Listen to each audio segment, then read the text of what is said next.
Hi family, it's me, Rebel Glam. I have not blogged in a while. This is my usual startup for all of my blogs nowadays.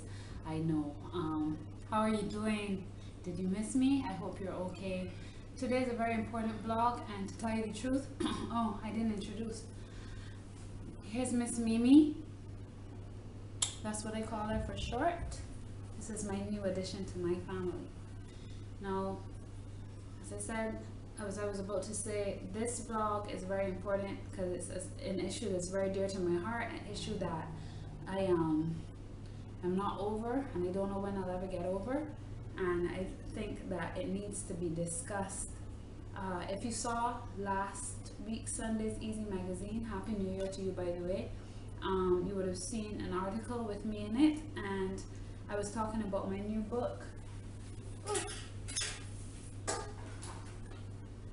Love Yourself More, and I also mentioned some of the things that helped me finish this book, such as my stint in the Queen Elizabeth Hospital, making it feel like it was very important. I had finished the book by that time, but it was really important to me to get it out there, because I realized that we as a people, sometimes we are very mean to one another, and a lot of the issues that we have with other people are not really with them. It's a personal issue.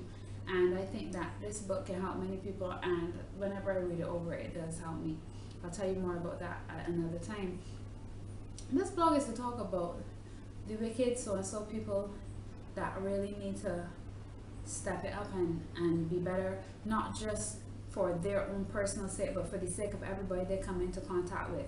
Now, it's one thing if you have a job like being a mason, or you have a job where where you might have one customer, two customer, or better yet, a job where you do something like being an actuary or something like that, where you might not really have to deal with customers at all. But if you are dealing with people on a daily basis, and you're dealing with a large amount of people, that means that you have a very important job, and it means that your job in many ways defines you. The way how you handle yourself at work, the way how you deal with people, defines you. Now imagine that you are a doctor or a nurse. Now you're dealing with people's lives. People can live or die in your care. People can get better or they can get sick in your care. Now we know that everything that leads towards happiness, health, and whatnot, no stress, is leading towards life. Anything stressful, making you sick, anything bad, leading towards that. What part are you playing in making sure that a person is going towards life instead of going towards death if you have chosen a job in the medical profession? Now, I am slowly but surely writing my experience in QEH down, because people are going to read it and I know what they're going to say. The same thing that happens to me whenever anyone asks me about my birth of this little one here. Oh my God, the same thing happened to me 15 years ago. The same thing happened to me 27 years ago. The same thing happened to me last year. I have a friend that this happened to. Nothing is changing up there. And I'll tell you something. I had to go in the hospital earlier in the year when I was sick. I believe in one of my blogs I mentioned it. You know, the baby was really small at that time. In the middle of the night, a doctor who turned out not to be dealing with me at all, but just malicious in my family affairs, because he know my husband, come to tell me, oh, well, you know, they can jerk a tube in your kidney or what, and you have to prepare that you might lose the baby. That I might lose her then. That's what he felt the need to tell me in the middle of the night, 2 o'clock in the morning, wake me up to tell me when I was in pain, right? And then he continued talking about other things. And my only instinct is, Selena, don't curse this man. Don't say nothing bad to this man. Just talk to him good, because you know in here is like a prison, and you don't want many enemies in here. But I tell you something. None of the people that I tried to treat good so that they wouldn't treat me bad treated me any better. So I blogging. If God forbid I have to go back in QEH, I know that maybe this time, maybe if some of y'all recognize me, maybe you'll treat me like a human being, because you remember this is the woman that said that y'all don't treat people like human beings in there. Now I'm not saying that there's not a lot of good, honest, hardworking, lovely people in QEH, but there's a whole bunch of people in there negating the work that they do every single day by, number one, having a stink attitude. Miss Dodson, I tell you to get in the bed. Where you expect to have the baby, you can have it on the floor, and then you're gonna want to write the nation. Those are the sort of things I was told when I was in labor. Now I'm a woman that have 3 children. This is my 3rd child. I had 2 children by water birth in the birthing center. Bless their hearts. I had no idea how the average Bajan woman gets treated all the time. But when this little baby came 1 week late, well, a little bit more, I think 10 days late, which in my opinion, she wasn't late. She was coming when she was ready. And furthermore, if she was on time with my period, I probably wouldn't have got pregnant in the first place. They come to treat me like I was the worst person in the world, put my child in jeopardy. I was not offered the option of being able to stay private, but yet I was judged for it.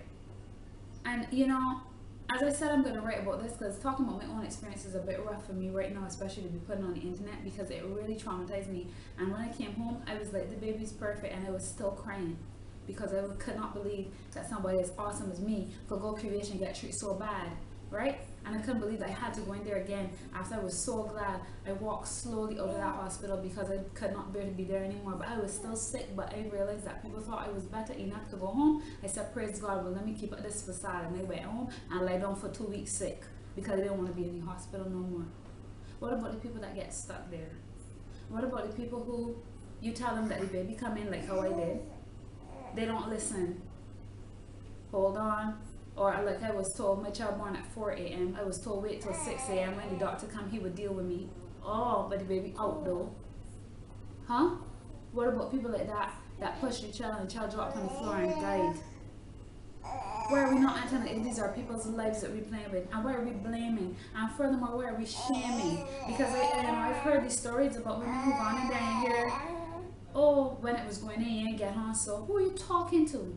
And why is it that after I had my daughter, the doctor can tell me he hear about me, and I could hear people whizzing about me and saying things like, oh, where she get that foolishness from? She get that from the birthing center. Because I put myself in a position that was comfortable for me to birth my child. This child, father didn't cut her cord compared to all the other two. Because he wasn't even told that I was in labor. I WhatsApped him and told him, the doctor telling him that I don't know what I'm talking about. These people are in your body for you. They know everything for you, you know? And even if they were like that, but they were nice, I could take it, right?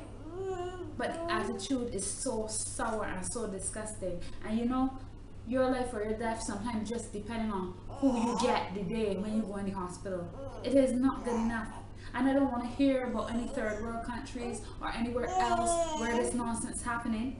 This is Barbados, the place that people, when you say, oh, you're from America, they will say, Americans always feel like this, Jamaicans always feel like this, Guyanese always feel like this. We think that we're better than everybody, but yet our own people be treated like shit. We're better than no one.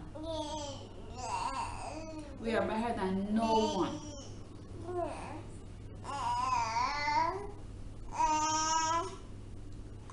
When a woman's having her first child, she does not know what to expect. By my son, I was able, he's the second, to tell myself, when you feel like you're gonna die, remember the baby coming out now. Now, can you imagine that you're in so much pain that you think you're gonna die, and before a person trying to deal with you to help you and talk to you properly, and realize the link between psychological support and physical support, this person chastising you? Hi, the baby's coming. How you know? Because I have 2 children. Oh, well, I'm going to go and tell your husband that the baby is not ready yet. What sort of foolishness we just get and do about in Barbados though? I think it's alright when people are dying. Now, I can't speak for all the other wards in QEH, right? But I spoke to a woman today self that said she wants another child, but she doesn't know how she's going to get it to happen because she doesn't have plans of moving right now. She's not sure if she can afford Bayview, and she cannot bring herself to go to QEH. Now, I went in QEH, and at my age, there's a whole bunch of people that have been doctors for 1 or 2 years. I knew lots of people in there. And another thing that I saw too, why the nurses so mean and rude to the doctors? Were you jealous that they got a bigger degree than you? Why didn't you go and study to be a doctor then? Huh? It's only the doctors that was there from ever since that getting treated good. But let a young doctor say, excuse me nurse, could you bring something for me? Pure attitude. Pure attitude. It is a problem. If you don't like dealing with people's lives, you shouldn't do it. Huh? Find a different profession. And when you're dealing with people right? That are in a fragile state, scared. When you're going to hospital for any reason, you are scared. Whether it is a nice treatment or not, you are scared. Something is usually wrong with you. And that's the other problem I have with how they treat the pregnant mothers. Pregnancy is a natural part of life, so it's not like something wrong with you because you're pregnant. So you don't need to treat the person like they're in a medical dilemma. You need to treat the person as though they're going through a natural process. Tell them what to expect and guide them through it. That's all they're asking for. And if y'all can't do that, what's the point in going in the hospital? Because we are not midwives. That's why we're there. We're not there because we know everything. So tell us, but tell us in a proper way. Don't come and squeeze people's breasts so hard that they feel like if they're going to bite off the tongue just to bear it. Huh? Some of the nurses, and they're so unmannerly. I actually got in an argument with a woman telling her I don't want to bathe yet because I want to bathe my baby first because I can see my baby's face turning red. She's overheating. I just want to give her a bath and then I'm going to bathe. And she wanted to treat me like if I'm nasty. But when I had the baby, nobody didn't bathe me, and that was not an issue for my husband to come and visit me and my legs covered in blood. But these people just get about here and want to act like QEH is so great. A woman that put on a thing on my belly here telling me, oh, all one I like to do, she don't know nothing about me, is complain to the nation when things go wrong. What are you talking about? The newspaper is one of the few places a person can go when they get mistreated. But y'all want to mistreat people, and the people ain't supposed to go to the nation neither. People have to find an outlet to deal with this situation. But you see, I'm not going to the nation. I'm going to YouTube and putting it up, and it will be here as long as I want it to be here, because freedom of speech is real. And when I'm ready to take it down, which probably won't be ever, then I can take it down. These issues in Barbados need to change. Instead of everybody worrying about this independence and taking a day off, they need to figure out how to sort out the hospital, because there's no point that we be independent people and there's this sort of crap that's still going on every single day in Barbados. Since I have told my working story to very few people, because it has to be somebody that I feel I can talk to, which usually is new mothers that have children around the same age as my child, I'm getting similar horror stories and people telling me, be glad that my child is alive. And I am very glad that my child is alive. But is this the quality of life and the standard for Barbados? Once you living, nothing don't matter? All these new mothers, especially young girls, who made that big decision to keep a baby at 17 years old and stuff like that, when they go to the hospital, they need support. They don't need judgment. They don't need people talking about them. And one of the biggest problems we have in Barbados is fathers not raising children. In the world, fathers not raising children. And you mean to say that my husband sitting out there 1 o'clock in the morning, somebody can tell me what I call my husband for, and I'm in labor? What are y'all telling yourself? When the father's actually interested, they're going to be begging to come in there. These men need to see what's going on. This in the old days that you stand outside and smoke cigars and drink drinks, and then strips when the child is a girl, are happy when you get a son. These days gone. They need to come and see what a woman gone through for them, and for a child to come into the world and have respect for the woman that they impregnate. We are perpetuating a lot of foolishness. And lastly, I really want to just bring back up the shaming, because I think that not only the doctor-patient privilege there, but there need to be some sort of nurse-patient privilege, because there's no reason why a person should know anything about anyone in the hospital in a small community like Barbados just because they had to go in the hospital, the nurse telling not their business, or whoever dealt with them telling not their business, the person that cleaning there or whatever. Now, if y'all don't want to get a little bit more humane and maybe feed the old people that hand can't raise up, you know, putting food in front of people that can't eat, and all but the foolishness that is going on in there. Right? If y'all can't be humane, you could at least be private. Because what y'all don't like to talk about is the things that y'all do that hurt people. But you can always talk about when a patient unruly, or when a patient don't want here or whatever. And it's only because this is the country that these docile slaves come to, that somebody ain't go out and shoot up all in there and kill a whole bunch of innocent people already. That is the only reason, is because we have been colonized too long and we are brainwashed and we feel that we deserve this. We don't deserve this. We need to learn to love ourselves more and done with this foolishness. It is ridiculous that anytime you have a story about the hospital, 58 people on the bus that over here you got stories too. My last day in the hospital, they gave some sort of beef, looked like steak but hard, a piece of bread, and a spoon to eat it with. Now, QEH, if you want help, they got a lot of things y'all could do that people will be willing to pay a minimal fee for, and you could even have a free one or a paid one, the same way how you got private and public. So I had to end up putting the baby to sleep, and the end of my blood got cut off. But what I was saying is that when you enter general admissions, when you go to get an appointment, you're there for the whole day at the hospital. They could easily charge people a $5 or something like that to make this thing go a little bit faster. Sometimes when you go in there, you're in there for 2 minutes, 5 minutes. It's a very short time, but yet it takes a whole day. You see the same people sitting down with you for the whole day. Why aren't we focusing on making the hospital more efficient for babies? Why aren't we focusing on having better service? We're saying that we're 50 years of independence and we're so proud, but we're not really showing any pride because we're not showing any self-pride. Why aren't we taking better care of our own and of ourselves? Why is it that anytime a Barbadian person has to deal with anything government is a problem? And if you go and post it on Facebook, 1 million people come to comment and say they're having the same issues. What are we proud of? Something really needs to happen here in Barbados to make Barbados better, and it needs to start with the hospital. This is where most Barbadians are born, and from the moment they are born, they're being disrespected depending on who they get. Why can't we have a standard? Why is it depending on who we get? You get a nice person, you might live. You get a bad person, you might die. What's going on here? Have we forgotten that the patients are human beings? That there are people with feelings?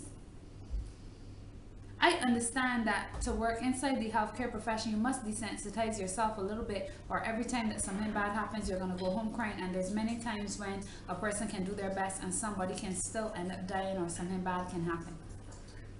But are we going to desensitize ourselves to the point where we no longer care about our fellow human beings and have lost the whole point of going into the profession in the first place? I actually have a list of the things that were said to me in the hospital. I wrote them down because I could not believe how horrible they were. And as a woman who was experienced in having children before and had a whole plan for my births, everything, I know exactly how I want things to go. I know exactly what to expect. I was treated not only like if I'm an idiot, but as if I'm not important. And I'm important, at least to my family and to my children. I'm very important, and I'm important to me. I didn't come there to get treated like that. I honestly felt like if I could have just stopped home and pushed up my child myself and hope for the best. It's not good enough. And I'm sure that there's many other people with these stories. If you have a story and you feel like it, comment below. Because I'm sure that there's other people with these similar stories. Anyway, as I was saying, I'll put up a picture of my book because I don't have it anymore. I wrote the book called Love Yourself More, and I really, really believe that maybe my journey in Barbados, not being born here but living here and being of a Barbadian family has led me to write this book. So at least there's some good that has come of it. And this book is all about the concept of loving yourself first so that you can then go out there in the world and love other people. And I really honestly believe that many of us need to make ourselves happy at home, within ourselves, so that we can be happy elsewhere. Anyway, Happy New Year to you again. I want to wish you all the best. I want to say hi to all my followers. Yes, I have a book out. Along with the book, I still have the album I was working on. It's finished, but I'm looking for a release date now. And I've got some really cool stuff coming up in 2016. So stay tuned.